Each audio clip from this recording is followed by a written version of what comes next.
So tonight, I'm really excited to have Rachel here. Rachel is a serial entrepreneur who's created 3 startups operating in 3 different global industries.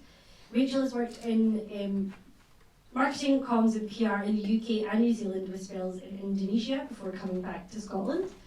Rachel bootstrapped her business for 2 years, growing the team to 26 team members and protecting global brands around the world. Now, Rachel, I know that you studied agricultural animal science as your first degree.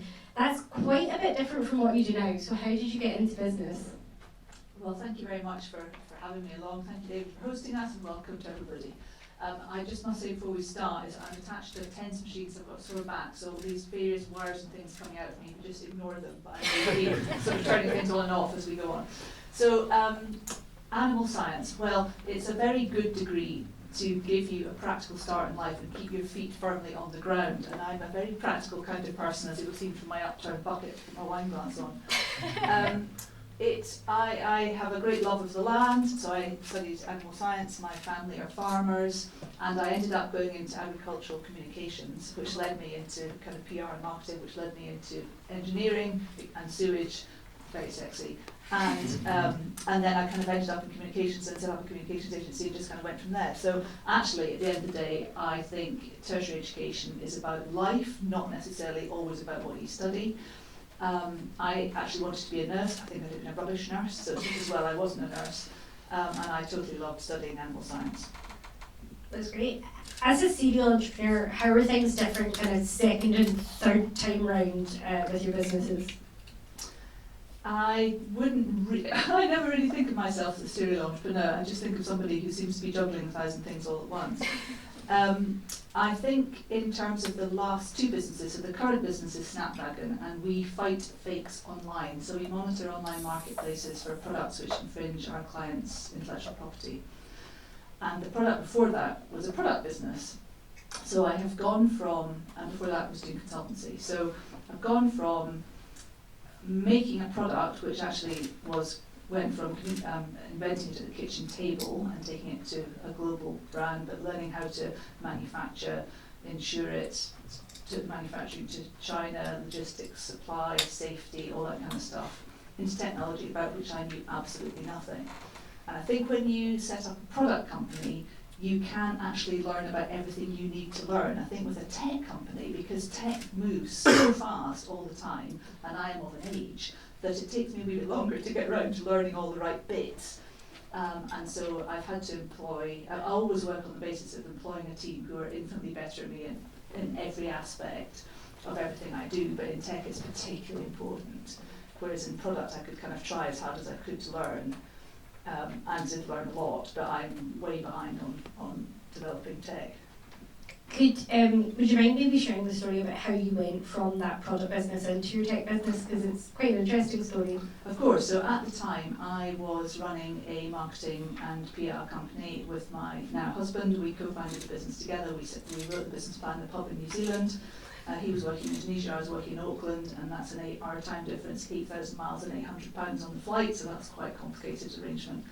And we decided that we would go into the pub and write a business plan for something we could do. We decided that environmental communications was where life was at, but this was like 25 years ago. We were way ahead of our time. And so but the business did very well. We actually sold it in 2011, but along the way we had a baby, and we didn't want to hang out in the kind of places that people went with babies, because we were kind of independent and done a lot of travelling, and just living in Pizza Hut wasn't our scene.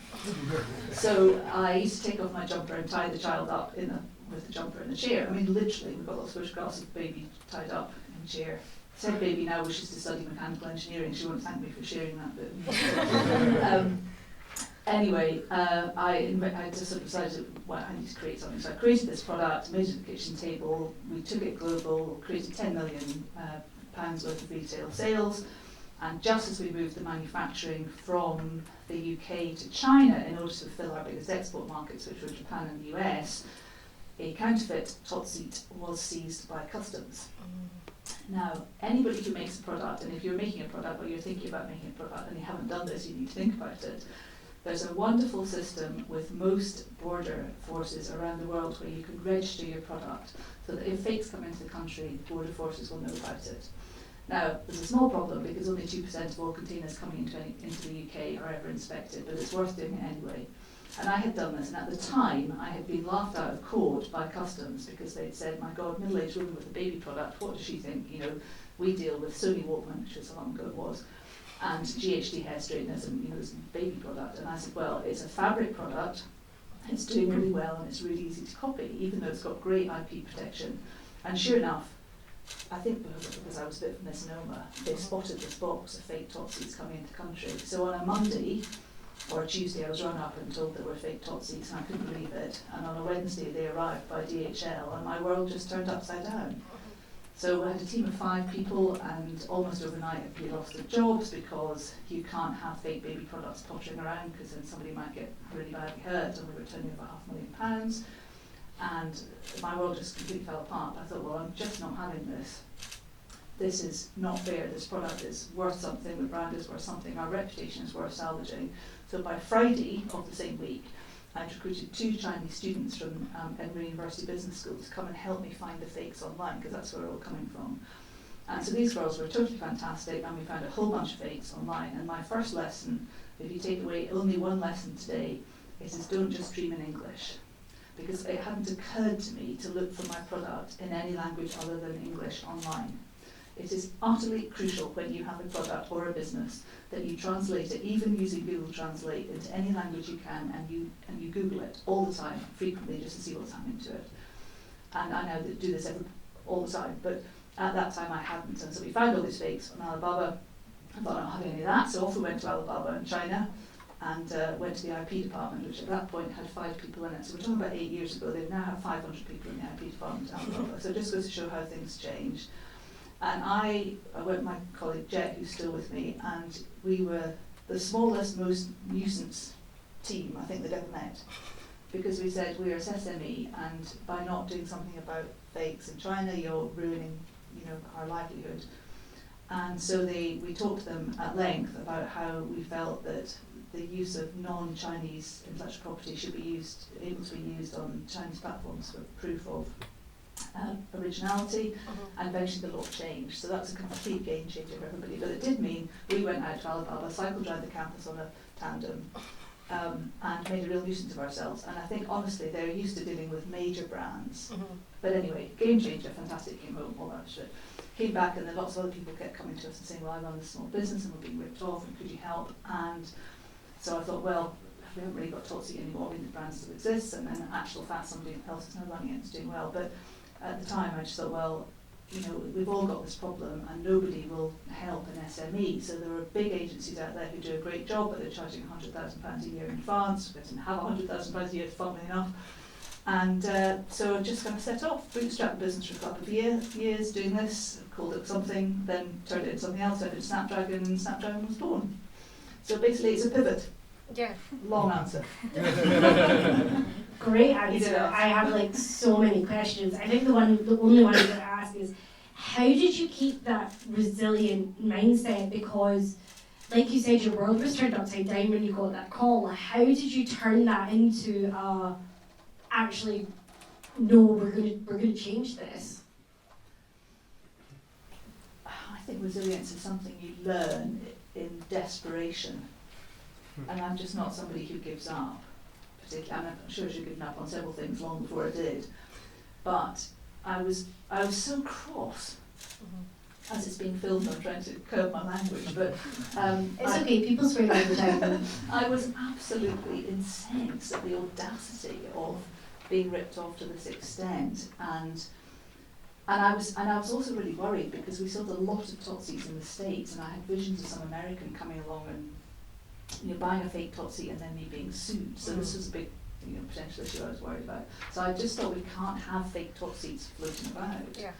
So so I was kind of spurred on by worry, and then when people wanted to pay me to look after their brand, I thought, great, you know, new idea. I like new ideas. Let's try this one. So yeah, you do have to be resilient though. But I mean, it's that. Well, in life you have to be resilient, not just in a startup. Yeah. So true. What have been the challenges of scaling, you know, the software service business of SnapDragon versus your product-oriented business? What's been the difference? Well, I think as I was alluding to earlier on, when you have a product, you have the fabric in front of you and a needle and thread. I actually stapled the first Totseat together because I couldn't even sew. And you kind of work out what needs to happen. I think for me, building a tech business, we started off by scouring the marketplaces manually, and then we built algorithms to reflect what the processes are that we've done manually. But I haven't got a clue about tech. I mean, I am in my 50s, and I started this business in my 50s without a clue about tech. So having to learn all of that is quite a challenge, but also it's incredibly slow. Technology is very slow. It's much slower than you'd hope it would be. And I think that's because when when you're making a product, I think it's easier to see the process, and if you do this, you can start in the middle and off it goes, sort of thing. But tech's just not like that. And because we're working with the marketplaces, Amazon and Alibaba and Wish and Walmart and all those other things in myriad languages, they change every minute of the day, all the time. So you have to be absolutely on the ball all the time. You can't just think, even when we're buying things on Amazon, we think, oh, the picture used to be up, slightly further down the page, or on the right or on the left. So when you're actually using it to gather information from it, you have to be aware absolutely all the time and ahead of the marketplace in whatever language as well. So it's a very much more of a moving feast, I would have said. But that's a very kind of naive way to look at it, but from my point of view, that's what I see it. It's a constant moving feast, whereas I think with a product, it's less, but in my product case, it's less a moving feast. What was the moment where you decided or realised, actually can't bootstrap this anymore, I need investment, and what was it that took you towards VC investment? What made you think this is right for my business?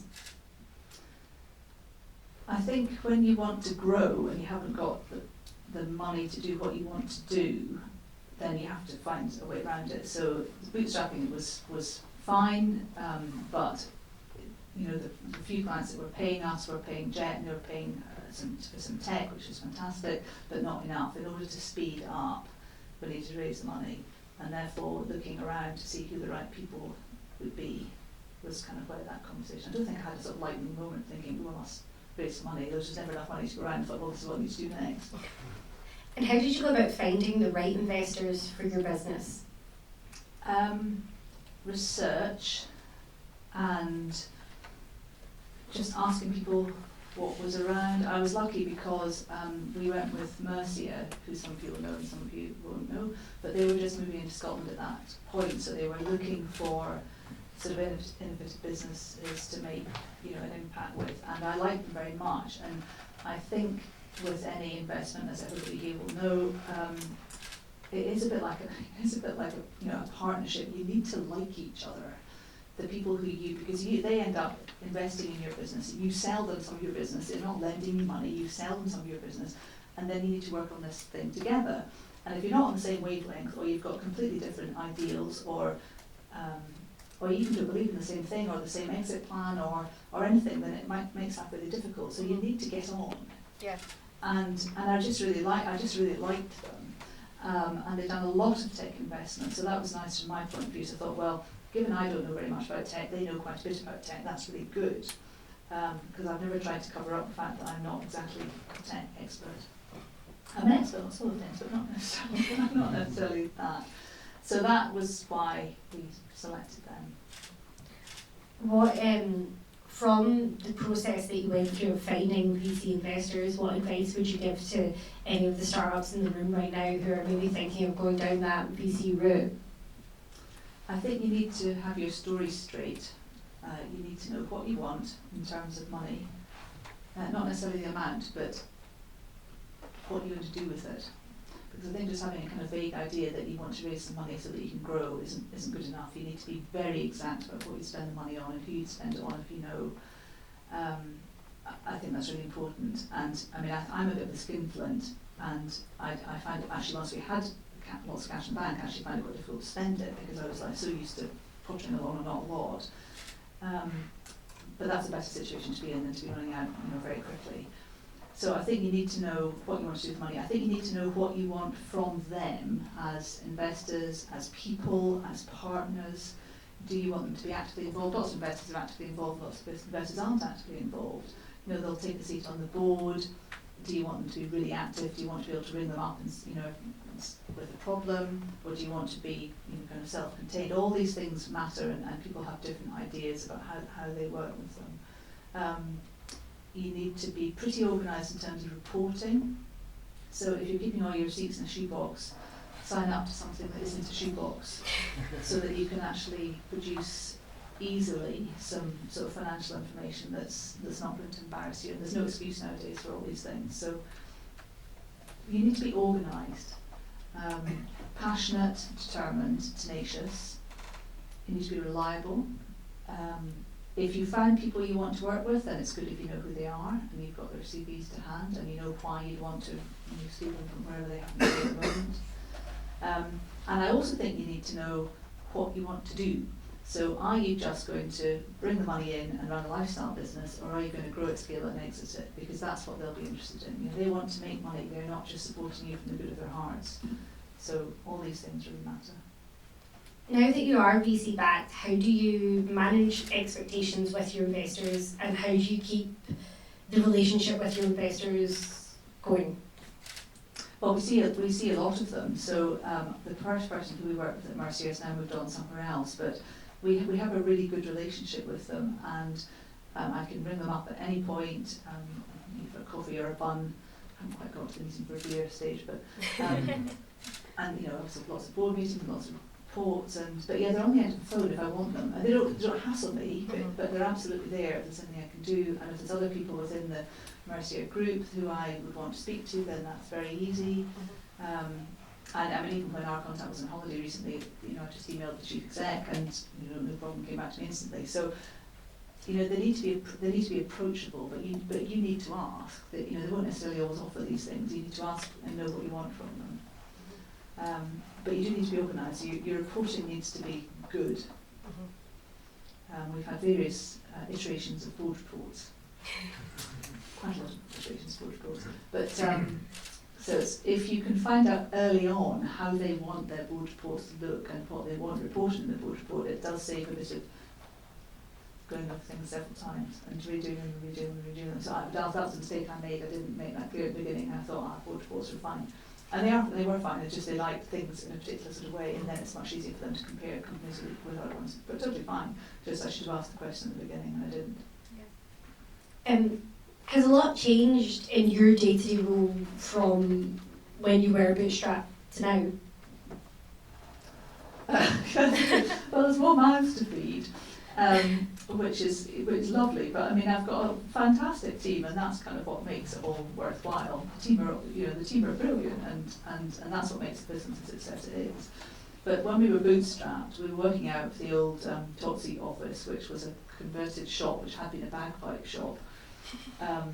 And you know, there were we took the office on when there were 5 of us, and then there were 2 of us when we went from Totseat to SnapDragon, and then we went to 24 of us in this one office that was really built for 5. And as my colleague Ailey will tell you, it was in the summer, it was very small space, it was very hot, and even the director of wellbeing, who was 4-legged and a small cockapoo, found it too much.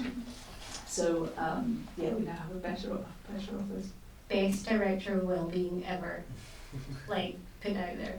Very important. Very important. Yeah, very important. She's great. Would recommend. Would recommend, yeah. Love dogs. I want to talk about the Scottish fundraising scene, especially for startups. I know that you're going to have a unique view on this. What are your thoughts on the scene, and what do you think we can do more of?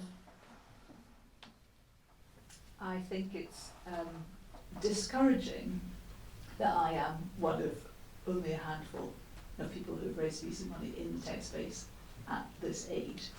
And I think that just because I am ancient and old enough to be most of your parents, and older than most of your parents probably, it doesn't mean that your ambition or your sort of wish to change the world halts, because it bloody well doesn't. And so what is wrong with starting something new when you're a wee bit older? And I've got lots of experience from all the other things I've done, so I know all the things I've done wrong, which I continually do wrong. But I think that we're not very good, I think, in Scotland at celebrating age. I know it sounds a bit nuts, but we absolutely encourage young startups, particularly tech startups, which is brilliant. But there are so many people that have several careers nowadays, and people who stop for one reason or other, or they look after their family, or they look after an aged parent, but they've still got masses of brain power and plenty of passion and a really good idea, and they should be allowed and encouraged to go off and do this kind of thing. People have many careers nowadays, and the careers that we're training our children for are careers that there aren't job specs for yet because they haven't been invented. So I think we need to do that, and we need to stop looking at people who have been in business for, who are even older than I, for goodness sake, and say they have got really good experience. They might not have exactly the same experience that you want in the tech field that you are working in, but they will be able to tell you something, and you will absolutely learn from them. And I think we're not very good at mixing and matching that age demographic. I completely agree. So I think we could do better. How do you think we can do that? Well, I think if we look at everybody in this room, not very many people as old as me. I'm a lot older, by the way. Well, I'm old enough to be your dad. well, you're not right. You're very welcome, and it's very nice to see you. But what's wrong with everybody else? Why aren't they? I mean, it's great that we're encouraging the youth. Don't get me wrong, but I do think there's much to be learned. I mean, I think I learn from younger people in my team absolutely every single day. So I'm not talking about a one-way learning. All the young can learn from the old at all. My God, I'm definitely not. I think there needs to be much more cross-fertilisation of ideas and learning and openness between generations of business and life, actually. I think it would help us all in many ways, but I think we'd be better off than that. When I raised my first money for Totseat, because Totseat went through angel investment the same week as the stock market crash, so that was some years ago. That was a good time to be standing up and looking for money. But we got some, well really there were angels around at that point, to be perfectly honest, in Scotland, and they've all been incredibly supportive and all the rest of it, but they were all very much the same sorts of people. So the scene has changed a bit, which is encouraging, but I think it could do with changing a wee bit more. How do you think we can encourage businesses to take the leap and to grow? Well, I think that cross-fertilisation of ideas is really good. I think it's perfectly acceptable to fail, which we are really, really not good at talking about. And it's just like trying. So somebody's invited me to a legal seminar. The title of the email was, "Come and share your failure with us." I thought, oh, that's very encouraging. Thank you very much. I failed at millions of things in my life. Although I wouldn't necessarily have said that I had failed at going from a pivot of a product to a tech business. But I'm very happy to talk about failing in a number of things. And this person was saying that they're trying to make lawyers talk more about failure and talk about how it's good to talk about failure. I absolutely agree with this, but I think there are ways that necessarily don't make you feel that you have to say, I'm a complete failure. I think there are lessons that can be learned. So if you're in America and you've had set up a business and it's failed, you're absolutely lauded as being, this is the great way to go. Here we're really bad at it, and the banks particularly hate it. And I don't think we should. It's perfectly okay to try a number of things, and if everybody took every idea they had ever had to market, the world would be a horribly busy place. So everybody has lots of ideas all the time, and they're not all going to work, and it's perfectly okay to try them out, and then say, well, actually that didn't really work, we'll move on to the next one. It's totally fine. You just need, a bit of resilience and the right support to do that. I don't know that answered the question really. That was a great answer. As well as your degree in agriculture, you have a postgrad certificate in export management and a diploma in PR. Do you believe as humans we should never stop learning? And I say humans because I don't believe that entrepreneurs should just stop learning. I believe that everyone should continue to learn. I absolutely think everybody should continue to learn, and I would hope that my earlier answers would absolutely What are you learning right now? how to sit in front of a room. How to turn the bucket upside down and turn it into. Which I've been told is not patent protected if anyone wants to take it. You were part of the CMS Equip programme. I am. What was that journey like, or is like? Well, I'm part of the CMS Equip programme through the CMS office in London, because CMS wasn't really in Scotland at the point where we applied.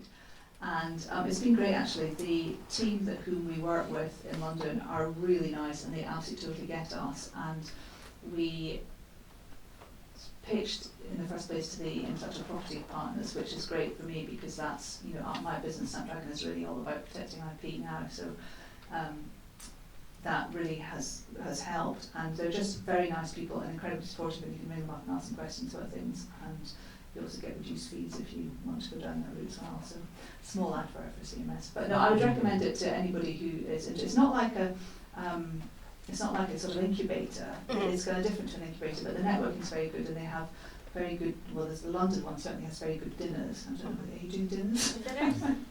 We're building up the enthusiasm for that. Well, I'll be along to dinner. If we can make you a speaker, I'm sure we Well, I don't think I want to be at dinner. I don't want dinner. I was thinking about coming along to eat it. Rather to earn the dinner. How do we encourage more women to get into a career in a tech sector, and how do we encourage more women to start tech businesses? Well, we get them along to things like this, and we talk about what we do, and I think you just have to raise awareness from the grassroots up at all levels, and you have to encourage people that are doing something else or who haven't been working for a bit that actually is something that they can do. And one of the wonderful things about our team, which I'm incredibly proud of, is it's an incredibly diverse team with many nationalities and many ages. So our youngest person is probably Illy. I think she's 19. Oh right, not you then. Not me. All right. Okay, so youngest is 19 and our oldest is 68. Yeah. And we have 6 people who work part-time on the permanent staff who have English as a third language. Wow. Now, I think that is completely crucial. So they have come to Scotland with partners who are mostly all doing PhDs, but not all. And they weren't necessarily at all sure what kind of roles that they would get. Now, how bloody wonderful that we can offer them a job for their language skills and the fact that they are dedicated, devoted, and brilliant members of the team. So I think that's great. So the language skills are really, really important to us because we're working with global marketplaces all the time. But also, I just love the fact that they're intelligent people who have had a career somewhere else, which they've had to give up because they've come here. Well, why not use their brains and make them very welcome? I mean, it's absolutely wonderful. I love it when we go out, we celebrate things like Chinese New Year. We go out Chinese New Year, and then everybody there, and you think, fantastic, look at everybody, it's great. And it's also very good for the team because then everybody learns about new cultures and new places to go, and it widens everybody's awareness of the world, and we'll be a better place if we make the world smaller. I love that answer.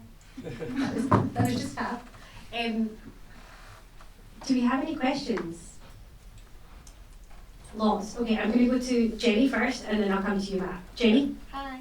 Hi, Jenny. Do you want to say what your business is as well? Yes, this is Liv, my business partner. We run Walking Throughs of Scotland, and we also run Devi, which is a business program in Vietnam. So 2 businesses.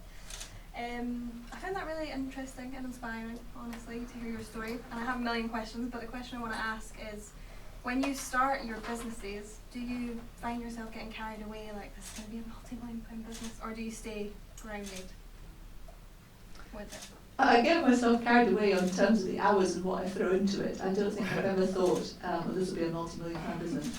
But I might start thinking about that, because that's quite a good idea. Yeah, I mean, I think when you start something, if you're passionate about it, you are immersed in it almost continually. I work far too hard, and all the time. It's very dull, and it's not dull. I mean, I love it, but I mean, I really should not work quite as hard to do. But I think when you're absolutely passionate about something, it's difficult not to. And if you see there's a problem, then you want to fix it. But the great secret is finding great people to work with. I think one of the big mistakes I made, can I elaborate slightly? Yeah, go for it. Is I had the great fortune to do the MIT program, which is funded by Scottish Enterprise 6 years ago, and if anybody gets the opportunity to apply for it and go on it. And on this program, which is the entrepreneurial program run at MIT, they go on and on about having a co-founder. And this is when I was sort of dreaming of SnapDragon but hadn't really got there. So I thought, right, I need to find a co-founder. And I spent 2 years kissing frogs, at least. And then I read a book by Noel Wasserman, which is all about the founders dilemma, about finding a co-founder. And I was absolutely determined to find a co-founder, but I couldn't find one. And it put me off starting the business because I was so busy looking for a co-founder. And then when I met lots of people who kept offering themselves to me. Well, you know what I mean. And Different story. But they weren't right, so I ended up kind of doing it myself. And I should have just gone and done it myself before, but I would have loved to have had a co-founder. And I have my fellow director, Jet, who's absolutely the stalwart, and I love her to bits, and she's brilliant. But I think having a co-founder is a brilliant thing. So here's to you, the co-founders. Makes it so much easier. We were talking about that today, actually. Doing it by yourself Yeah. is terrifying. Yeah, it can be quite a lonely journey. Yeah. And I suppose, again, I think it's something that we wouldn't necessarily talk about to anybody apart from the bottom of the wine glass sometimes. Please share the walls. Yeah. Thank you. Yeah, it sounds like you've got an amazing career, and I kind of wanted to ask, knowing what you know from Totseat and now SnapDragon, what are sort of the best practices for avoiding stuff like copies and fakes for anyone in the room that might be building physical things? Like, what? Great, excellent. You know, My favourite question. what do you Thank do you. and, Lovely where part. Well does- done. So I mind totally passionately about protecting a product, and actually it's really the only thing I know about. So the most valuable thing that you can ever do with a product, or actually a service, is trademark your idea. Now we do actually have an expert behind you who knows much more about something like that. But anyway, so I believe so passionately in trademarks that when my daughter was 16, I bought the trademark for her name for her 16th birthday, which sounds absolutely bonkers. But if somebody misuses her name online, I can now do something about it. Actually, She did appreciate that, right? not, Is- not yet, maybe not. But so I think trademarking is absolutely true. It's very cheap comparatively speaking, and it will really defend you. But somebody asked me earlier on about a business name which they had thought of, and there's another business which exists with the same name. It matters very much if that's in the same category that you're working in. So Qualcomm have a wonderful processor called SnapDragon, and it is obviously also in software, although it's also in hardware. But we wrote to Qualcomm and said, well, we're setting up this business that's going to be called SnapDragon, is that all right with you?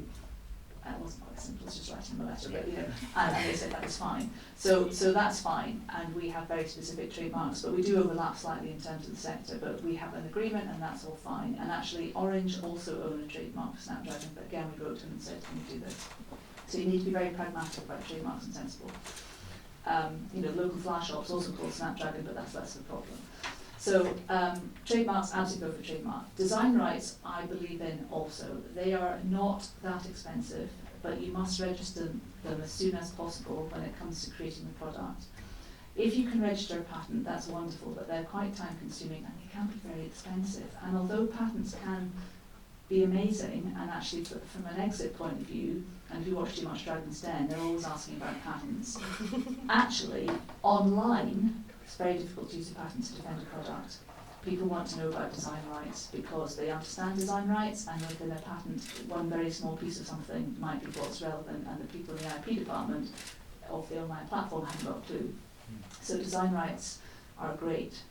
So if you can register design rights, I'd go for that. If you have the option and the money for patents, ponder them. Somebody's going to shoot me in a minute now because we're obviously going to be. I like that, it's honest. Well, I mean, I think anyway, so start with trademark design rights. And copyright is an unregistered right that is incredibly powerful. Yeah. Okay, great, thanks. Anyone else? Oh, hi. That's okay. Couple of questions, Of course. but I don't know what you do. The girl said what she did. Sorry, product design, general Okay. stuff. Ooh, keep it secret. I'm a student, so it's No, not, no, it's more like yeah. it's not interesting. No, I can't trademark my name because it's well known to everybody. Jimmy Johnston. Oh. Right, so that's by the by. But taking that, I actually have a trademark on a product that I've got.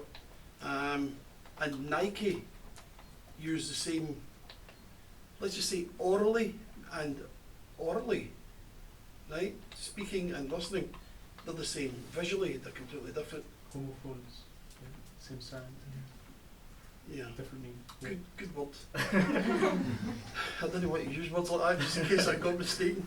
But, you know, so I can appreciate exactly what you're saying. You know, with regards making sure that it's orally and orally, because, you know, people will phone and say, I'm looking for your company. But the question I wanted to ask, because what you're doing with SnapDragon is very niche, okay? Well, to me it sounds niche, so maybe you'll tell me that it's not. When you started off, did you feel that you were like a product police or a compliance counsellor, offering advice or actually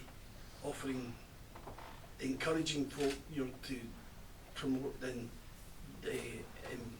get a penalty, impose penalties? Well, I don't impose the penalties, and I think it's an interesting question. I don't see myself as product police, but I suppose with that is what we're doing. What we're trying to do is protect businesses. So the whole point of a business using SnapDragon to protect its product is that they say to us, you know, our product's been ripped off, could you monitor the marketplaces for copies, misuse of our trademark and anything else. And we identify the things which infringe and then we remove them, because actually the fake products are diverting revenues and they can be unsafe. They often haven't been through the same sort of safety regulations, so basically they're kind of ripping people off, so customers are disappointed and the customers can get hurt, and then the disappointment and the reputation of the brand is sullied. The other issue with fake product is that the big value fake stuff is funding people trafficking, terrorism, prostitution, drug smuggling. So it's in everybody's interest that actually fake products there are as many of them as there currently are. Now, fakes contribute about $500 billion a year to the global economy, 3% of all trade. It's a big problem. But if you're a brand, what you're worried about is your own reputation, your revenues and your customers. And so we tend to start from that angle. The reason I was asking, you know, with regards to the compliance counsellor type thing, we have in the UK very strict regulations covering virtually every area, so it's good for us, but it's not the same around the world. And I just wondered, you know, how do you impose that? Well, we do have very strict regulations, but they're not imposed. So in the UK, for example, when you buy an electrical product, it's got a CE mark on it, and you think, oh, this is fantastic, you know, my Apple iPad charger that I've just bought on Amazon, it's got a CE mark on it, must be fine, but then the CE mark gets ripped off, so it's fake anyway. Yeah. So yes, we do have strict laws and regulations, and for genuine products, they go through genuine safety in order to come to market, particularly in kind of toys and nursery and furniture and night dresses and all this type of thing. But actually, if your fake product just pretends it's been through them, so it just rips off everything. I appreciate that. And that's why the fake product is cheap, because it hasn't gone through all the things that the genuine product has gone through to get to market, and that's why it's the price it is. Thank you. Can I apologise for not saying what I did? Please tell us. My history is very much engineering, then education, and now entrepreneurship. And I'm a what-if guy. And I'm an old fella, but I look at all the young folk and I assist them by asking what if. In other words, I use my experience. And I also invest in a lot of small businesses. Some the money's going into R&D, therefore I never see any return on it.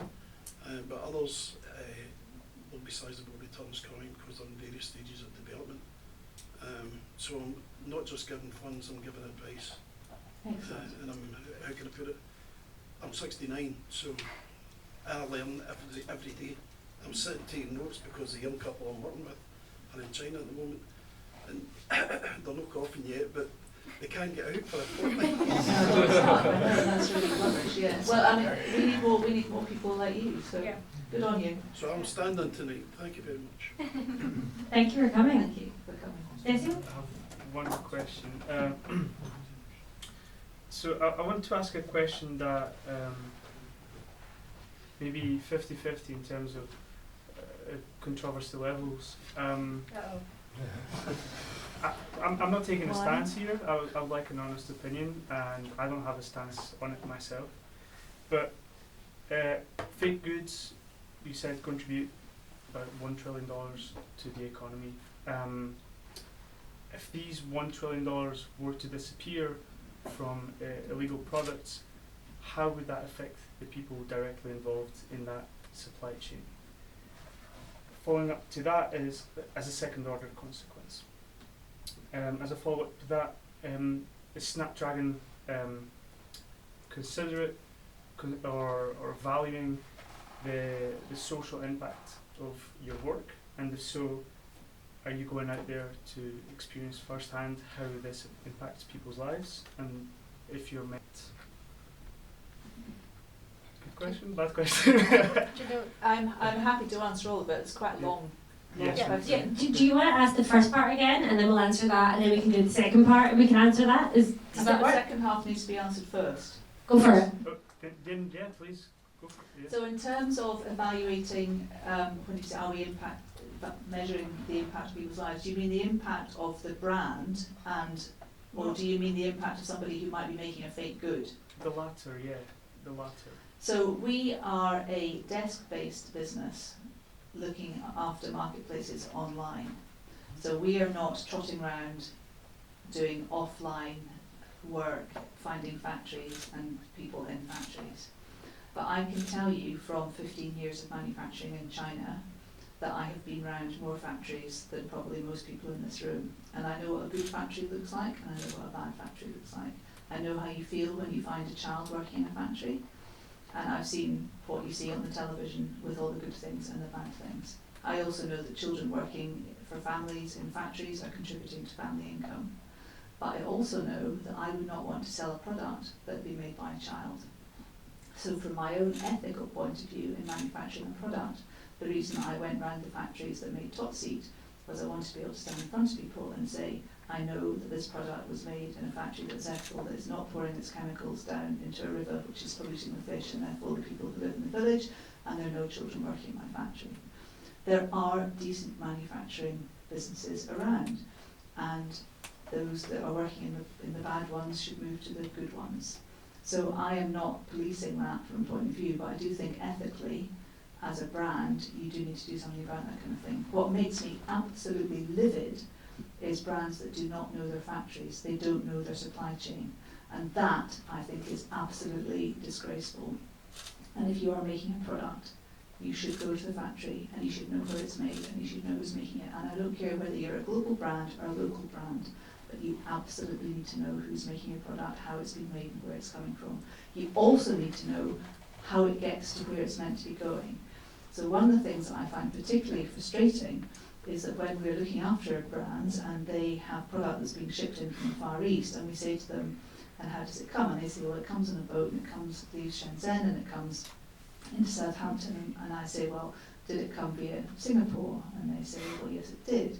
And I say, did it take longer to arrive than you thought it was going to do? And they say, well, it's funny you should ask that. Yeah, yes, it did actually. Did it get off the boat in Singapore? It seems to have got off the boat and changed boats. Well, why do you think it got off the boat? Do you think it might have got off the boat and been unpacked and mixed with illegal stock, which isn't yours, which looks the same, put back on the boat and shipped into Southampton?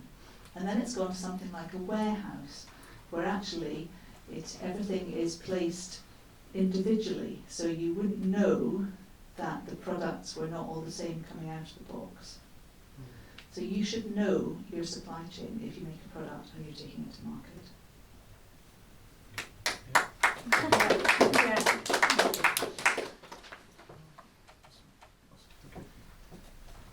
All right. But do you feel in the future you'd like to play more of a role of, going away from desks and not actually being physically involved, but? I'm getting very old. Leave that for someone else. I spend a lot of time. I am not an expert at any of this. There are people who are really, really brilliant at undercover operations. That is not me. I am not an undercover operator. I'm just somebody who believes passionately in producing an ethical product that will delight the consumer at the end of the day. But I do think that if you're manufacturing something, you should know where it's come from and believe in where it should be going to. So I think I'll leave the undercover operations to the people who are really good at it. But would you not say the data you're collecting is valuable for these third parties? Is that something you... The data we collect is very valuable and is used. Yes. Awesome. Thank you. Hi. Maybe when you're looking for on-the-ground enforcers or for anything else, how do you hire someone that's an expert in a field that you're not an expert in? Oh, good question. Good question, yeah. Good question. I think you ask some very searching questions about bizarre things, and you get references, and sometimes we put product in front of people and ask them to tell us which is the genuine and which isn't. We're quite good at doing that, I aren't think we? you did that in my first ever interview for SnapDragon, which I got wrong. But, yeah, Still got the job. I still got it. Yeah. That's intense. Yeah. It's the thing we do. But I found you on LinkedIn, you know, it's amazing LinkedIn. Yeah. But no. From a point of view of networking, something to look I mean, for. this is a whole other fireside chat. Like, we could deep dive. Yeah. Does that answer the question, David? In a follow-up to David's question, what's the most bizarre thing you've asked someone to really like get to know them, apart from like what's the fake and what's not the fake? Oh, you didn't give me that piece of paper, did you? No, I did not. No. I don't know, I'll come back to that question and then give a witty answer off the top of my head. Okay. Do we have any more questions from the audience? Hi, yes. How can we analyze cross-fertilization of ideas and experience with the older generation when in tech businesses the change is the only constant? Like change is happening every time in tech businesses. How we are going to analyze the cross-fertilization? Like in the next generation, you are saying the ideas, are they valid at this point or not? I think you just have to get on and do it. I think if you spend too much time analysing things, nothing will ever happen. I would just start it. On that time we are experiencing cross-fertilization. How we are, like you are telling us the ideas, how we are going to analyze it? Like we are you are the next generation, you are giving your experiences, how we are going to analyze it in our generation? I don't think it requires analysis. There'll be the odd bit that's How useful. we are going to use it in our... No, most of what I said is probably nonsense. But if there's anything useful, grab the nugget, take it, and go away and pass it on to the next person. Does that answer the question? Not really. Design rights. That's the nugget you said. Design rights. Trademarks first. Trademarks first. Can I ask another question? Of course you can. Collaboration with other agencies. Now, you'll need to forgive me because I'm going to go off piste a wee bit here. I'm a Rotarian, which is the world's largest voluntary service organisation. And we're in 200 countries, and we've got skill sets that you would love to dream of. You know, and we're in bed with different folk, the likes of the Gates Foundation, etc., to try and eradicate disease in different parts of the world. I'm sitting here and I'm listening to what you're doing, and I'm thinking, what a tremendous resource you would have linking up with organisations like the Lions, like the Sir Optimus, which is a very powerful women's organisation similar to Rotary. I'm just, have you ever considered accessing that network? Not so much to police, but to inform. I haven't. I think it sounds absolutely wonderful. Let's do it. Sounds good to me. That's the point on data that exactly could be used for yeah, that. Yes, I agree.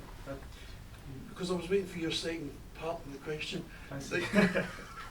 But yeah, I understand. Thanks. Right, we'll chat later. Definitely. Thank you. Anyone else? Just a little bit, yeah. I usually say pressure at the start rather than the end. You touched a little bit, I find it really interesting about here in Scotland and generally in Europe versus the US, we're quite poor for embracing failure. We talked about it at various events we host about, to say, the mentality of pulling people down instead of pushing people up. And I was asked recently a sort of soul-searching question I had to think about, and now analysing what other people think, as to not just how, why it happened, how it came about that in this nation, and as I say, abroad, why we have this kind of mentality and what we can do to actually change it? Well, I think we're kind of Calvinistic, and we don't want necessarily to wear our hearts on our sleeves all the time. We want to be brave and not always talk about our inner feelings and what's happened. And you put on a sort of cheerful, I'm a, you're the swan gliding along but paddling furiously underneath. I think that's just the way we are. And some people are and some people aren't, and I think it's difficult to suddenly just kind of say, right, okay, well, I'll tell you all the really shit stuff that's going on. Do you really want to know? So, I guess we've been brought up like that, and so we're, I think it's just the way we are, and the more we are taught and encouraged not to be, the better. Mm-hmm. Completely agree. I was so intrigued as to the differences, say, as I say, if we go directly here in Scotland, it is a wider thing, but directly to Scotland, to the other extreme of, say, Silicon Valley. I understand that it comes with other barriers as well, such as the Americanized mentality of the American dream, and not only that, the capitalism at all costs, and perhaps losing some other aspects of society that we have over here. But I always find it quite intriguing, the way that, yes, we've always been brought up. What is it exactly that was meant to be brought up in that way? Maybe you have an answer over there for... Yeah, I've not got a question, but something that I've kind of noted, so I'm 38, I don't know if the oldest person here, but what I've noted, I grew up in the west of Scotland, and it might be a UK thing, but my parents, I grew up kind of middle class household, but there's a real focus in my parents to go to school, do well in exams, go to uni, get a good job, and that was seen as success. And if you said that you were interested in doing a startup and having your own business, that was like, sure, it's a bit risky. And that's a cultural thing. Exactly. And I'm kind of doing the Y Combinator startup school just now, and I'm in touch with CEOs and founders in San Francisco, and it's such a culture shock. A lot of the ideas to me are just nonsense. But it's the enthusiasm that they're driving this nonsense with. I'm like, wow, that's pretty cool, because you're right. The enthusiasm that you're bringing to the table is unbelievable. And it's such a culture change. I don't know how they bridge it, because it does seem to be, I don't know if it's a UK thing, certainly West of Scotland thing. I don't know what it's like. I grew up in exactly the same household. It was like, go to school, get your exams, go to uni, and I didn't really do any of those things, so it was like, oh, failure. Because it's like, I've done all that, and now I'm like, I've got a wife and a kid, and I've got even less time, and I've got a full-time job, and I'm like, I'd rather try to play about with some ideas than sit and watch Netflix. There's a one-path mentality in Scotland, isn't there? Indeed. Like, you have that path, and if you veer from that, you're... Yeah. I think money's got a lot to do with it as well, though. So if you haven't got a lot of money, then you need to put bread on the table, and if you think from your whatever you've inherited that the way you should do it is by going to school and doing the next thing, then that's, so I think from a kind of risk point of view, we're not very good at that sort of thing. I mean, I didn't do very well at school at all. I mean, I absolutely did not. And I went to university on clearing, and and goodness me, what am I doing now? But somebody mentioned career earlier on. Yeah, I could say I had a career, but. My mother, when she was, I never thought about this before, but actually when my mother was 50, she went to the Edinburgh University Business School and did an MBA, and she was the oldest person they'd ever had. And this is about 25 years ago, 30 years ago probably, if not the first person to go as a mature student. And I remember my father, who was an academic, thinking this was all a bit risky, but she was just like absolutely determined. She was a farmer's daughter, and I think when you come from a farm, where there's life, there's death. And she always said that for businesses as well.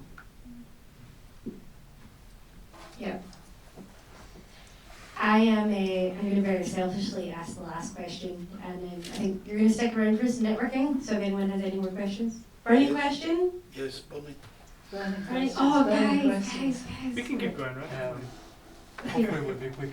Going back to the raising VC money, which are the top 3 factors that you would attribute your success in raising successfully that round of capital?